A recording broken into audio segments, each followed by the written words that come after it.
Just a couple of days ago, we lost the Islamic scholar Maulana Wahiduddin Khan.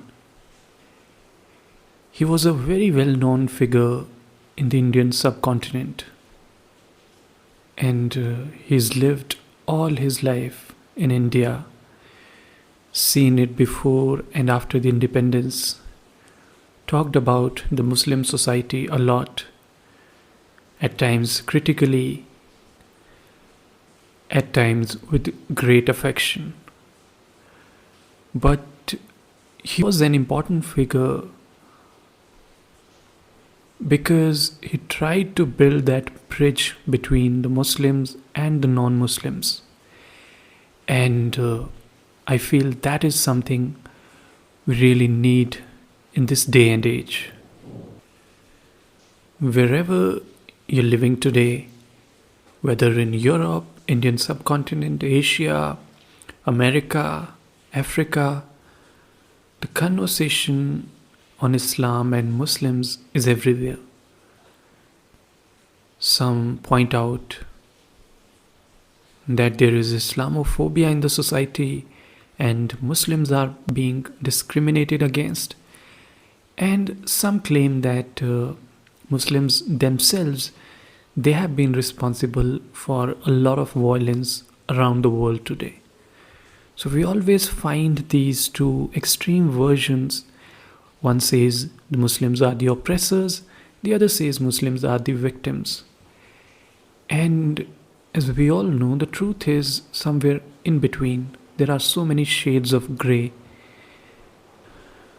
But one thing we can agree upon is that there is a lot of growing difference and polarization when it comes to the relationship of Muslims and non-Muslims. And you can blame anybody you want, but that remains the truth. Now, in that context, the role of an activist, peace activist, somebody like Maulana Wahiduddin Khan, it's very important because we know we need those voices, we need those reformist voices, people who can explain that Islam does not preach violence, and if there is any interpretation, it should be condemned. So that's why at times even Wahiduddin Khan was criticized for his critical examination on Islam and particularly the Muslim world. And as I said, these are really difficult conversations, but we need to have. So as a tribute to Maulana Wahiduddin Khan, I'm going to read certain excerpts from his book called The Age of Peace. And I'm going to read from the section where he's talking about the Muslim world in particular. So let me start with this section called The Case of Present-Day Muslims. It is said that Muslims all over the world are engaged in violence. Some Muslims are engaged in passive violence, while others are engaged in active violence. Just thinking in extremist terms may be described as passive violence, while adopting the gun culture may be described as active violence. This phenomenon pertains to Muslim practices and has nothing whatsoever to do with Islamic teachings. The fact is that, according to the Quran, Muslims are witnesses of God before mankind. It was the same duty as was given to the Jews, as the Bible says, "Therefore you are my witnesses," said the Lord. In chapter 3 of the Quran, this fact is set forth in these words: God made a covenant with those who were given the book to make it known to people and not conceal it. But they cast it behind their backs and bartered it for a paltry price. The Jews were the people of the book, but in the later period of their history, they completely forgot their duty and discarded the concept of being witnesses. They replaced it with the concept of Jewish supremacism. Exactly the same has happened with the Muslims. They now think in terms of Muslim supremacism. The Muslim thought that developed in the later period of Muslim history all stemmed from this notion of Muslim supremacism. Muslim literature of later days, directly or indirectly, projects this concept in a major way, and it is a concept which has been revived in modern times with even greater emphasis by two Muslim thinkers, the Egyptian Sayyid Qutb in the Arab world and the Pakistani Sayyid Abul Ala Madudi in the non-Arab world. It is this concept popularized in the present century which has ultimately led to terrorism in the name of jihad. Jihad, which literally means utmost struggle. The true interpretation of this word is a peaceful struggle for the dissemination of the message of God to mankind. The present-day Muslim militants have adopted a self-styled concept of jihad, that is, to establish divine rule in the world, and have chosen to give their militancy religious justification by calling it jihad. This is why the present Muslim militancy has gained so much ground. In other words, its proponents look upon it and project it as justified militancy or militancy based on ideology. To discharge this duty, they have, by their way of it, given legitimacy to all forms of violence, even suicide bombing. In the present day, suicide bombing is a unique and terrible manifestation of violence. The deadliest instance of such violence took place in New York, commonly referred to as 9/11, when the famous Twin Towers of the World Trade Center were destroyed by a group of Muslim militants. They hijacked 4 passenger airplanes, 2 of which were flown into the towers of the WTC. The attack resulted in the death of about 3,000 people and brought down the 110-story buildings, besides causing severe damage to surrounding buildings and structures. It is apparent that Muslims top the list of those using such deadly methods of suicide bombing. Yet, suicide is completely forbidden in Islam. According to a tradition recorded in Sahih al-Bukhari, a Muslim having been badly injured in a battle could not bear the consequent pain, so he killed himself with his own sword. This was the first case of suicide in Islam. The Prophet said of this person to his companions that he would be among the people of hell. According to Islamic texts, suicide is clearly an unlawful act. This being so, how has it come about that Muslims have established large organizations which train young people to carry out such suicide attacks? A great amount of funding is required for such activities, and it is Muslims who are funding them.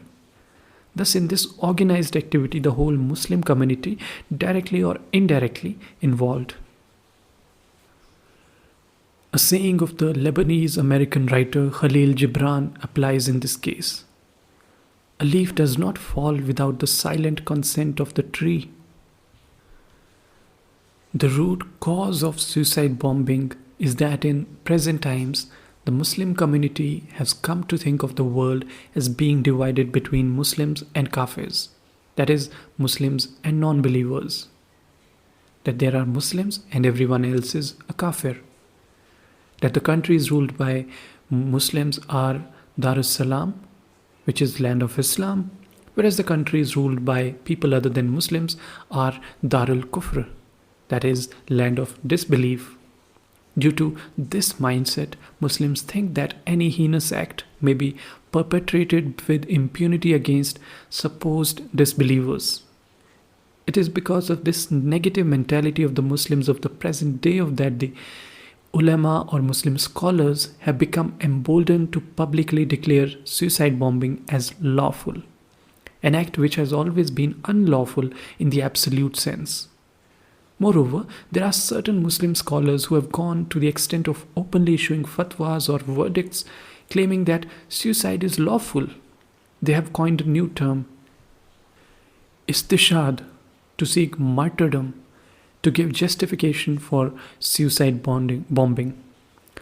Such fatwas are undoubtedly wrong, and it is strange that the entire community of religious scholars has not openly condemned this patently wrong fatwa. So, as you see, Maulana Wahiduddin Khan is being critical of how Muslims themselves have weaponized their religion. And subsequently in the book, he goes deeper into the mindset that kind of rules many Muslim societies across the world. So, in one of the chapters, which is called The Unfinished Agenda, he says, the Chief of Army Staff of the Pakistan Army, General Rahil Sharif, addressing a conference at the National Defence University in Islamabad, Pakistan on June 3, 2015, said that Pakistan and Kashmir were inseparable and that Kashmir was an unfinished agenda of partition. The above statement of the Pakistani general tells us much about the Muslim mind of the present times. It is symbolic of why all Muslims all over the world are engaged in violence, some being actively involved, while others think along those same lines. Apparently, there are different groups within the Muslim community, but they all have one thing in common. That is, every group has an unfinished agenda, which is actively engaged in trying to achieve. The motivation to strive for this task begins first at the level of the mind, then is soon verbalized in the form of complaints and protests. Finally, it takes the form of violence. What is this unfinished agenda? For some Muslims, it is the unfinished agenda of Pakistan. For others, it is the unfinished agenda of Palestine. For others, it is the unfinished agenda of the Khilafat. And yet for others, it is the unfinished agenda of the Sharia. These are the unfinished agendas for which Muslims of the present times are fighting against supposed enemies. Yet, even after a long passage of time, none of these groups have been successful in achieving its declared goal. Why has there been this failure? A verse from the Quran throws light on this matter. It says, "You will overcome them if you are indeed believers." There are many such verses in the Quran which tell us that success in this world is for one who follows the law of nature set by the Creator. Those who go against the law of nature can never be successful in their endeavors. The law of nature applies to everyone, be it Muslims or any other group. According to the law of nature, a universal principle is that in this world, political power cannot be the monopoly of any particular group. It will sometimes be in the hands of one group and at other times in the hands of some other group. This principle is stated more than once in the Quran. And according to this principle, not being able to achieve one's goal in spite of resorting to war shows that one has been engaged in a wrong war, trying to achieve something which, according to divine law, was impossible to achieve. In such a situation, beginning a war may be permissible for a group, but continuing with war is not at all justifiable. At the same time, war is not a new phenomenon. It has always been a part of human history.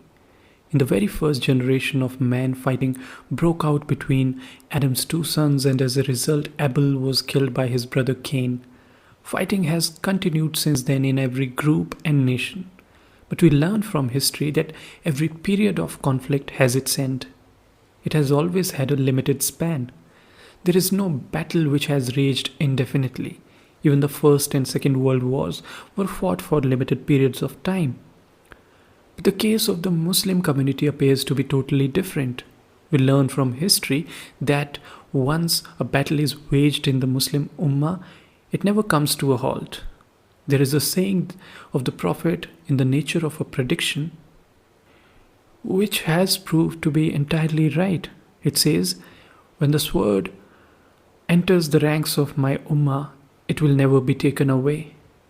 In this respect, Muslims have become an exceptional community. A deeper analysis of this matter shows that the reason for this is a justification having been found for violence. That is, violence has been legitimized by religious law. Since sacred law is unchangeable, the violence which is held justified by it allows no room for revision. What is this justified violence? It is the preparation of violence in the name of Islamic jihad. In Muslim history, all battles were fought in the name of jihad. And the traditional concept of Islamic jihad is that success awaits one in either of the two situations, in the case of victory as well as defeat. If they are victorious, Muslims who engage in jihad gain worldly terms, and in the case of defeat and death, they become martyrs and go straight to paradise. Properly speaking, in Islam, jihad in the sense of qatl or war is undertaken only in defense. Since defense is a matter only for the state, it takes place infrequently. All those Muslim activists who are engaged in war in the name of Islam are non-state actors. No established Muslim state is involved in this act. The nature of this present violence is in itself un-Islamic. It is an accepted principle of Islam that to declare war is the prerogative of an established state. And according to this principle, all those Muslim mujahideen who are engaged in war have no justification to do so in Islam.